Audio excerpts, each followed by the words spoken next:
pero tú sí los conoces. Hermanos de la iglesia, no solo de Arauca, sino de diferentes lugares, clamamos porque tu mano poderosa, sanadora, toque su cuerpo, Señor. Señor Jesucristo, el mismo Dios de la antigüedad que sanaba, que hacía milagros, es el mismo Dios de nosotros, a quien hemos creído, Señor. Y sabemos que obrará, Padre. Gracias, soberano Jesucristo. Amén y amén. Por favor, tome asiento. Quiero hablar en esta noche acerca de un encuentro con Jesús. Las Sagradas Escrituras en diferentes textos y capítulos nos hace la narración de cómo las multitudes caminaban alrededor de Jesús con el fin de ser testigos de los milagros que Él hacía. Y acudían al encuentro con el Señor porque habían escuchado hablar de Él. Porque habían escuchado que había un hombre transitando por aquellas tierras que hacía milagros. Y esto llamaba la atención de ellos. Por lo tanto, multitudes acudían al encuentro con el Señor. Hoy multitudes acuden a diferentes iglesias, lugares, eventos cristianos, pero es muy diferente lo que pasa en nuestra actualidad a lo que pasaba con ellos. Porque ellos tuvieron la oportunidad de conocer al Rey de Reyes y Señor de Señores, ser testigos en primera mano, en primera persona de su grandeza. Y muchos de ellos acudían a un encuentro con Él. Entre los muchos que se acercaban a Él, habían personas en particular cuyo fin era cambiar su vida. Era la vida que llevaban al tener un toque de Jesús. Esto nos refiere o nos da un mensaje claro de que quienes iban eran personas necesitadas, muchos de ellos. Algunos iban a ser testigos. Usted lee la gran mayoría de milagros que hizo el Señor y muchos eran testigos de lo que Él hacía. Cuando el Señor sanaba a una persona, todos le daban la gloria a Dios. Lo narran los diferentes capítulos. Y acudían a ello, a ver lo que Dios hacía. Y entre ellos se encontraban muchos padres de familia con sus hijos. Y el capítulo 10 de Marcos, el Evangelio de Marcos, versículo 16 dice: y tomándolos en los brazos, poniendo las manos sobre ellos, los bendecía. ¿Sabe una cosa? Me dio la tarea de buscar qué significaba tener un toque del Señor Jesucristo. Y empecé a investigarlo, a tratar de ver qué era lo que significaba ese toque o qué hacía ese toque en la persona. Y en este caso era que los padres de familia creían que cuando el Señor tocaba a esa persona era de bendición, en este caso de ese niño. Hoy en la iglesia se presentan muchos niños y es bonito que lo hagan. Creo que el pastor ha sido muy claro y siempre dice que más allá de bendecir al niño, de encomendarlo en las manos de Dios, coloca una responsabilidad sobre el padre de familia. Y es una parte importante porque mucha gente quiere la bendición, mas no la responsabilidad. Y hoy muchos también afuera no enfocan a los niños en buscar a Dios. Hoy muchos comparten con su familia, los pocos padres de familia que comparten con sus hijos, porque muchos no lo hacen, pero los pocos lo hacen por fuera de la iglesia. No es común ver a las familias venir a la iglesia, es más común verlos en el parque, en el cine y en otros lugares antes que en la iglesia. Pero para aquel entonces, aquellas personas que rodeaban a Jesús y que escucharon hablar de Él y de su grandeza, llevaban a los niños para que el Señor los tocase y así llevara una bendición sobre ellos. A tal punto de que los apóstoles, al ver la multitud, ¿qué decía? Los alejaban, los desechaban. Pero el Señor les dijo, con los niños vimos ese versículo, ¿se acuerdan? ¿Qué les dijo el Señor? Dejad los niños y no se lo impidáis, porque de los tales es el reino de los cielos. El mismo Dios de la antigüedad sigue siendo el de nosotros. Sigue siendo el de nosotros. Pero hoy el enfoque cristiano está más perdido que para aquel entonces cuando el Señor transitaba. Nosotros predicamos anunciamos el mensaje de vida eterna, anunciamos que Cristo bendice, sana, salva y hace una cantidad de cosas que si me pongo a enumerarlas creo que no termino hoy. Y aún así la gente no quiere acercarse al Señor. Nos hemos enfrascado en que incluso en la misma iglesia, en que la responsabilidad recae solo sobre el maestro. Y por eso la iglesia del futuro, la que nosotros llamamos que ellos son el futuro, no, ellos son la actualidad, pero también puede ser el futuro. Está perdiendo su enfoque a tal punto de que uno le pregunta a los niños, ¿qué sabes de Dios? Y solo sé que existe.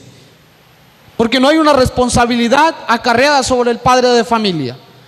Pero para aquel entonces un toque del Señor significaba bendición. Y la gente lo buscaba por eso. Pero también habían algunos enfermos. ¿Sabe algo? Para aquel que era leproso, el toque del Señor significaba la limpieza o purificación. Eso era un toque del Señor. Por favor, Evangelio de Mateo, un poco más atrás, capítulo número 8, versículo número 1 al 3. Cuando descendió Jesús del monte, le seguía mucha gente. Y he aquí vino un leproso y se postró ante él diciendo: Señor, si quieres, puedes limpiarme. Jesús extendió la mano y le tocó diciendo: quiero, sé limpio. Y al instante su lepra desapareció. Eso significaba para aquel leproso la limpieza. El mismo Señor Jesucristo que limpiaba aquel cuerpo es el mismo que hoy limpia almas. Y nosotros lo predicamos, pero muchos le desechan. Y nosotros anunciamos que Cristo limpia y la gente no quiere aceptar. Nosotros seguimos predicando el mismo mensaje, el que está acá, a lo que le conocemos como la palabra del Señor, que es la palabra de Dios. Pero la gente hoy no quiere ser limpia. Pero para los enfermos de la época, más en este caso, aquel leproso era la limpieza total, pero no solo era una limpieza corporal, sino, ¿sabe algo?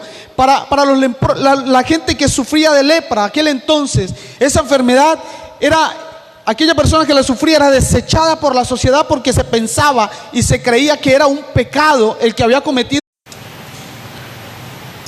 Versículo del 5 al 9.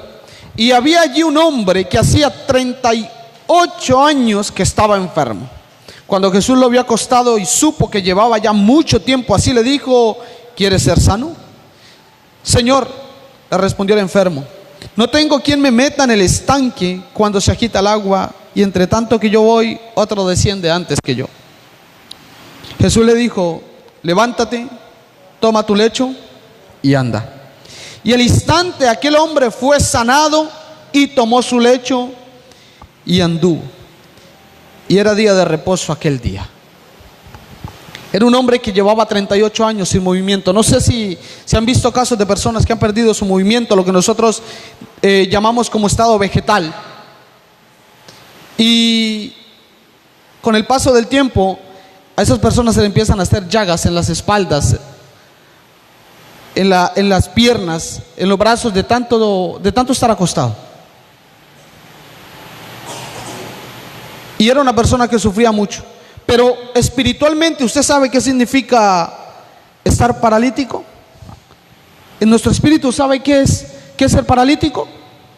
Es pertenecer o hacer nuestra vida una monotonía.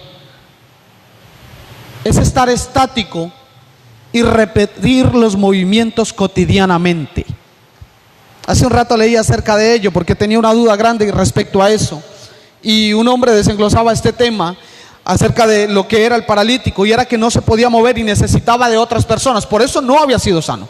Él le dice: no tengo quien me lleve al agua, no tengo cómo ir a tocar. Era la monotonía de no poder avanzar.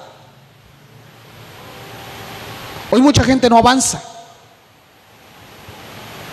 El toque de Jesús significaba movimiento y salir de una monotonía. Esa monotonía hoy mucha gente la tiene no solo en la iglesia, sino por fuera de ella. Que no pueden salir de los vicios, que no pueden salir del pecado, que no pueden salir de multitud de errores.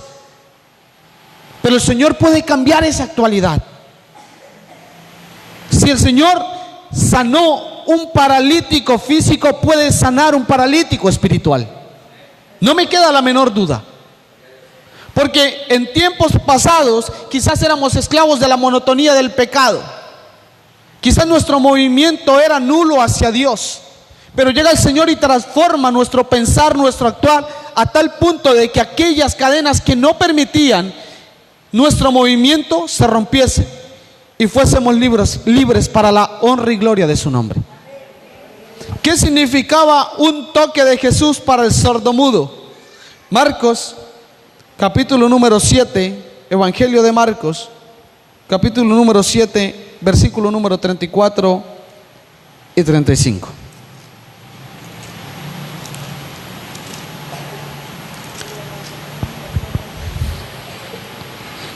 Y levantando los ojos al cielo, gimió y dijo: Éfata, es decir, sea abierto.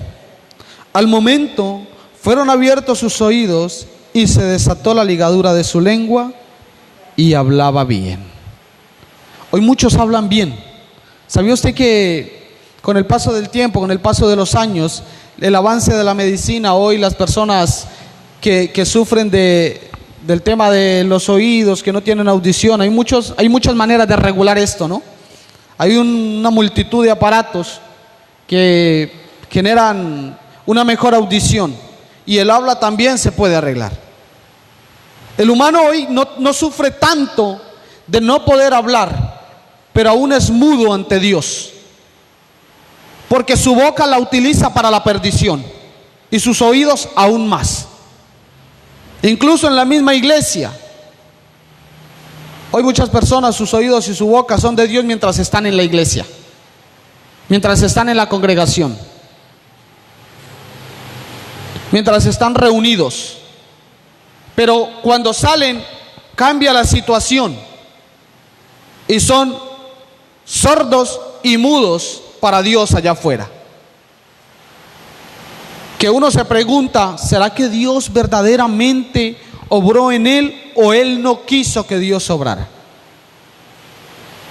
Gente que se complace de música que no es de los hijos de Dios. Aún escuchamos a esos cantantes que llevan harto problema en sus nombres, el Reinaldo Armas. Uno escucha mucho cristiano que todavía siente cierta pasión por esa música, que en tiempos pasados no era la que habitábamos, pero se supone que el Señor ya nos sacó de eso. Y de otros artistas, ¿cuántos más hay? En la iglesia adoramos muy bien, pero por fuera no le damos la gloria a Dios. Nos da pena saber o decirle a otro que Dios ha obrado en nosotros. Y nuestra boca es de Dios mientras estamos en la congregación. Aún hay muchos sordos y mudos en nuestra actualidad que, aunque pronuncian bien, no lo hacen para Dios. Y creo que un toque de Dios, un toque de Cristo Jesús puede cambiar esa vida. Porque aquel que sanó la parte física puede sanar la parte espiritual. Pero voy un poco más. Evangelio de Lucas, capítulo número 7, versículo número 14 y 15. Evangelio de Lucas, capítulo número 7, versículo número 14 y 15. Y acercándose tocó el féretro, y los que lo llevaban se detuvieron, y dijo: joven, a ti te digo, levántate. Entonces se incorporó el que había muerto y comenzó a hablar, y lo dio a su madre. Un toque de Jesús para quien había muerto era vida. Eso significaba, eso era. Y narra la historia, narra las Sagradas Escrituras, y dice que Jesús resucita. El título de este pasaje es: Jesús resucita al hijo de la viuda de Naín. El joven ya había muerto, ya no había esperanza, incluso ya lo llevaban en el féretro para ser enterrado. Y el Señor se acerca al féretro y toca. Y cuando el Señor toca, ellos se detienen.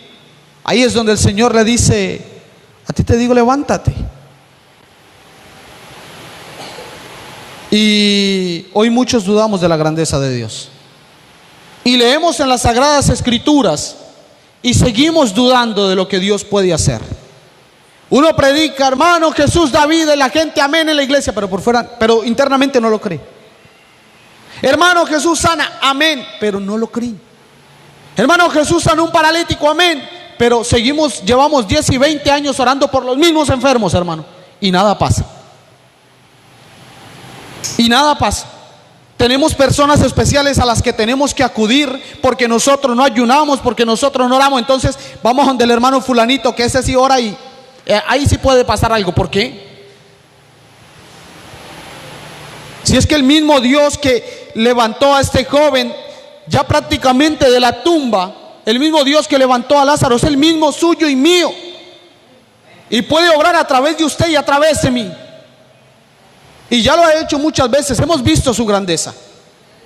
Hemos visto cómo las personas, eso siempre me ha molestado, lo he dicho no sé cuántas veces y lo seguiré diciendo, cómo mucha gente sabe que el Señor obra en este lugar, cómo muchas personas saben que cuando uno ora, Dios puede manifestarse y esa mano sanadora puede tocar un cuerpo y puede renovar órganos.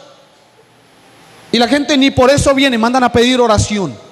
Yo digo, bueno, una persona que está en el hospital, aquel que no se puede mover, incluso ni eso, porque hay una parte de las Sagradas Escrituras, si mal no estoy, está en Mateo capítulo número 9 o 8, dice que los amigos llevaron a un paralítico. Es decir, la fe de los amigos, cuando llegan delante del Señor, hace que el Señor le diga, levántate, toma tu lecho y anda. Era la fe de quienes lo rodeaban, que le encaminaron a llegar al Señor. Pero hoy tenemos que tener personas especiales. Hoy tenemos que tener un grupo especial, porque la iglesia no quiere estar en el punto en que Dios quiere que esté. Y estos milagros sucedían, y luego aquellos alumnos que tuvo el Señor, que para entonces eran discípulos, que luego pasan a ser apóstoles, también vieron la gloria de Dios, porque lo desearon, porque le siguieron, porque querían servirle. Creo que el mismo Dios que sanó al paralítico, que daba bendición a los niños, que daba audición y habla al sordomudo, que levantaba al muerto, es el mismo Dios de nosotros. Entonces debemos de desear un encuentro con Cristo Jesús, un encuentro más profundo, siempre es avanzando, porque el Señor ya nos dio vida. ¿Qué dice la Biblia respecto a eso? Carta del apóstol Pablo a los Efesios, capítulo número 2. Carta del apóstol Pablo a los Efesios, capítulo número 2, versículo 1 al 5. Y Él os dio vida a vosotros cuando estabais muertos en vuestros delitos y pecados, en los cuales anduvisteis en otro tiempo siguiendo la corriente de este mundo, conforme al príncipe de la potestad del aire, el espíritu que ahora opera en los hijos de desobediencia, entre los cuales también todos nosotros vivimos en otro tiempo en los deseos de nuestra carne, haciendo la voluntad de la carne y de los pensamientos, y éramos por naturaleza hijos de ira, lo mismo que los demás. Pero Dios, que es rico en misericordia, por su amor con que nos amó, aun estando nosotros muertos, nos dio vida juntamente con Cristo. Por gracia soy salvo. Nosotros también estábamos muertos, paralíticos, porque aunque nos movíamos, ese movimiento no nos acercaba a Dios. Éramos esclavos de la monotonía del pecado, sordos porque nuestros oídos no eran espirituales, ciegos como Bartimeo porque no veíamos la gloria de Dios. Mas Él nos dio vida a cada uno de nosotros. Hemos sido renovados por su amor. Dice el apóstol que yo le amo a Él porque Él me amó primero. El apóstol Pablo era un hombre que sus manos eran para derramar sangre, que su boca era para maldecir y perseguir, que sus ojos eran para ver a quién podía destruir. Pero el Señor renueva todo eso y hace algo nuevo en él. Ese es el encuentro con Jesús. Cada uno de nosotros ha tenido un encuentro especial con Dios. Antes estábamos muertos en delitos y pecados. No había vida en nosotros, y hablo de una vida espiritual. Nuestros movimientos nos encaminaban a alejarnos de Dios, a correr. Dice la Biblia que los pies presurosos para correr a hacer el mal. Esos eran los de nosotros, se movían bastante bien, pero no precisamente para buscar a Dios. Pero cuando tenemos un encuentro con Cristo Jesús, todo cambia. Nuestros ojos se abren, ya se convierten en ojos espirituales. Ya empezamos a ver la grandeza de Dios. Que para nosotros algunos milagros son pequeños, pero para otras personas significan todo. A veces leemos esta parte de las Sagradas Escrituras y pasamos desapercibido la grandeza, lo que Dios hacía, cómo Dios cambiaba vidas, cómo Dios renovaba. Los ojos de Bartimeo no veían la luz, pero para aquel ciego, Jesucristo, fueron nuevos días, fueron una nueva luz en su caminar. Para aquel leproso significaba un renovado, una persona purificada. Significaba una nueva vida, porque eran desechados por la sociedad. Nosotros antes quizás éramos muy acogidos por la sociedad, porque eso es lo que le gusta a la gente, el pecado. Eso es lo que le gusta a la humanidad, el hacer el mal. Pero el Señor renovó nuestra vida. El Señor renovó nuestro corazón, nuestra mente. Nos ha levantado del pecado y nos ha hecho nuevas criaturas. Por eso estamos agradecidos de tener un encuentro con Jesús. Por eso haber conocido a Jesucristo ha sido la mejor decisión que hemos tomado. Porque hoy muchos escuchan hablar de Dios. Hoy mucha gente habla del amor de Dios. Hemos utilizado el amor de Dios para justificar nuestros errores, a tal punto de que si Dios me ama, usted no me diga nada.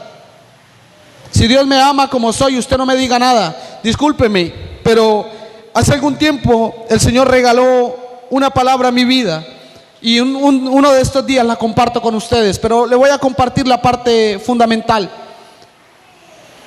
Yo no creo que se salve aquel amado por Dios.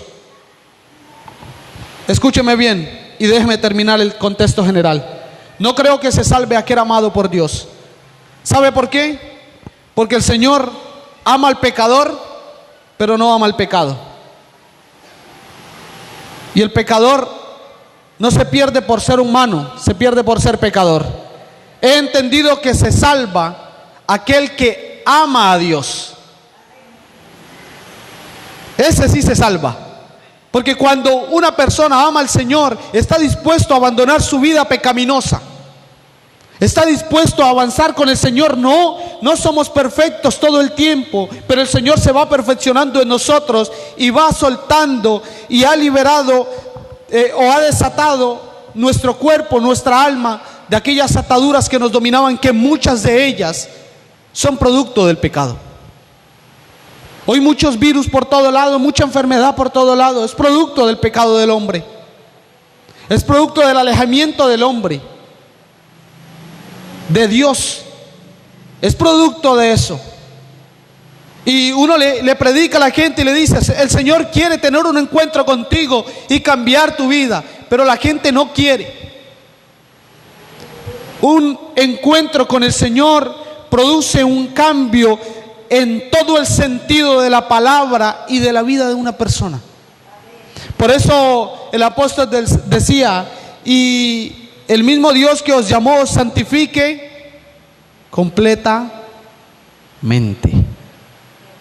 Usted no puede seguir siendo ciego espiritual, porque Dios lo quiere santificar completamente. Usted no puede seguir siendo un paralítico espiritual, porque Dios quiere libertar su alma de aquella rutina del pecado. Usted no puede seguir siendo un esclavo del pecado, porque Dios quiere darle nueva vida. El apóstol era muy claro respecto a eso y dice: entre los cuales también todos nosotros vivimos en otro tiempo, en los deseos de nuestra carne, haciendo la voluntad de la carne y de los pensamientos, y éramos por naturaleza hijos de ira, lo mismo que los demás. y luego se enfoca en el amor y la misericordia de Dios para transformar. El Señor amaba a aquella humanidad tanto como nos ama a nosotros, y quiere hacer grandes cosas en nosotros. Ahora es decisión de cada uno de nosotros si queremos tener un encuentro con Dios. Él no te va a obligar. Él no va a obligarlo a usted a que vaya al cielo. El cielo no va a nadie amarrado, ni sujetado, ni colgado como muchos piensan, que cuando el Señor venga yo me le cuelgo de un pie a quien vaya subiendo. No, eso no es así. Al cielo van los que acepten tener un encuentro con Dios y sean transformados por Él. Así que por favor colóquese de pie y le damos gracias al Señor. Padre que estás en los cielos, agradezco la oportunidad maravillosa de ser testigo de tu gloria poderosa a través de lo que haces en la vida de la humanidad, de cada persona que se acerca a ti, de cada persona que decide tener un encuentro contigo, porque es cuestión de decisión de decirle: Señor, yo te acepto en mi corazón. Es cuestión de aceptar aquello que tienes para nosotros, que sin duda alguna es de bendición para nuestra vida. Coloca en nuestro corazón el deseo de tener ese encuentro espiritual contigo, de tener un momento especial contigo allá en la intimidad de nuestro hogar, allá en nuestro trabajo, en nuestra rutina diaria, que deseamos tener ese encuentro especial contigo cada día, que podamos ser renovados por ti y para ti, Señor. Creo en un Dios de restauración, creo en un Dios de sanidad, creo en un Dios que da vida, así como le dio vida a aquel joven que estaba muerto. Creo en un Dios que sigue cambiando vidas, que sigue transformando corazones, que sigue sacando a las personas de la rutina diaria del pecado para llevarlos a la gloria poderosa de Dios. Creo en un Dios todopoderoso que puede transformarnos a cada uno de nosotros, Padre. Gracias, Señor, porque en tu misericordia hemos sido beneficiados. Gracias, Señor, porque en tu misericordia hemos sido perdonados por tu amor, Señor, porque fuimos escogidos para glorificarte y para exaltarte. También clamo, Padre, por la vida de cada una de las personas que han estado en este lugar escuchando este mensaje. Pido porque coloques en su corazón tener un encuentro especial contigo cada día. Que aquel que está enfermo física o espiritualmente sea sano en el nombre poderoso de Jesús, o sea libre de las cadenas que le atan. Que aquel que quizás ha vivido durante mucho tiempo muerto en delitos y pecados venga a tus pies y tenga una vida nueva, Señor. Padre, clamo por la vida de cada uno de mis hermanos que sale de este lugar, pero no de tu presencia, Señor, porque para allí, para donde ellos van, para sus hogares o diferentes sitios, Señor, tú les protejas, les guardes de todo mal y peligro. Creo en un Dios todopoderoso que puede salvaguardar la vida de sus hijos. Clamo por cada uno de ellos, así como de sus familias, porque sigas obrando en su vida y en su alrededor, Padre. Gracias, soberano Jesucristo. Amén y amén. Despido a cada uno de nuestros amigos y hermanos que estuvieron conectados a través de Facebook Live. El Señor Jesucristo les bendiga allí a la distancia.